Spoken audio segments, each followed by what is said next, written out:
Alright, so I've had quite a few questions on which plasma cutter I use, so I figured I'd do a quick little review. On my Longevity Forcecut 80i. And it's been a good plasma cutter.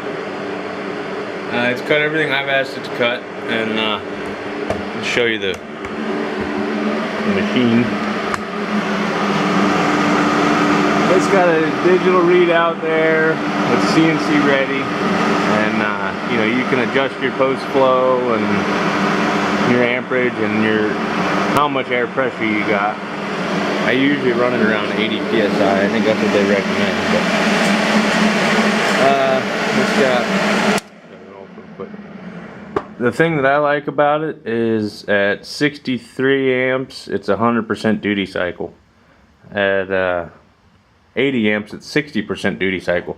So, you know, 80 amps is you're cutting 1.5 to 2 inch, and 60 amps will probably cut 1.5 inch. I would say so. I normally cut 1/4 inch, just because of the smoker stuff, and so I cut a lot of 1/4 inch, but I usually run it around 50 amps just to cut through quicker. With 1/4 inch and up, you don't really have to worry too much about the heat.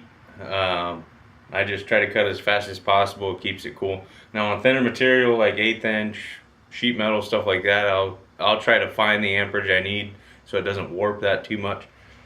I really like the machine. I was a little leery being a Chinese machine. You know, the quality control usually isn't there, all that, but apparently Longevity has quality control in the US. They have dealers in the US. I know Everlast does also, so it's not like one of the eBay deals. I bought that one used for $800. I think they normally run $1,600 to $1,700 brand new. And you know, it's been a great machine. I took a gamble on it. Obviously I would have liked to buy a Hypotherm or something of that caliber, but this one works just fine. To buy an 80 amp Hypotherm would cost probably, I don't know, 3,000 bucks, somewhere in there. My main complaint about this one is the consumables. It was on Longevity's website, you can get 10 tips for, I think it was close to $300. I even saw it on a website. It was like Northern or Southern Tool, one of them. $1,200 for 10 tips, somewhere in there. Which, if that was the case, I would have just sold the machine and bought something else that I could afford the consumables for. I found the tips on eBay listed under P80 plasma cutter. Apparently Panasonic made a plasma cutter. It's the same tip, same everything. I bought 10 tips for 25 bucks. And I also, for like $10, I got this roller guide. That's one complaint I have that Hypotherm has that these guys don't, is the drag tip. It's nice that when you can rest your piece right on the, or rest your torch right on there and just drag it along. But this makes it basically a drag tip, holds your tip off the workpiece a little bit, and it makes your hand a little steadier. So, you know, definitely look. If you end up buying one of these or have one, consumables on eBay under P80 plasma cutters, it's much cheaper. Yeah, other than that, it's been a great machine. The other thing is the thumb trigger. I don't like the push button thumb on the back. I wish I had a trigger. Now I did find under the same deal on eBay, under the P80 plasma cutter, they have replacement heads that have an actual trigger style. I just think it'd be easier to squeeze it instead of trying to push on the back. And it gets a little goofy sometimes, but I really like it.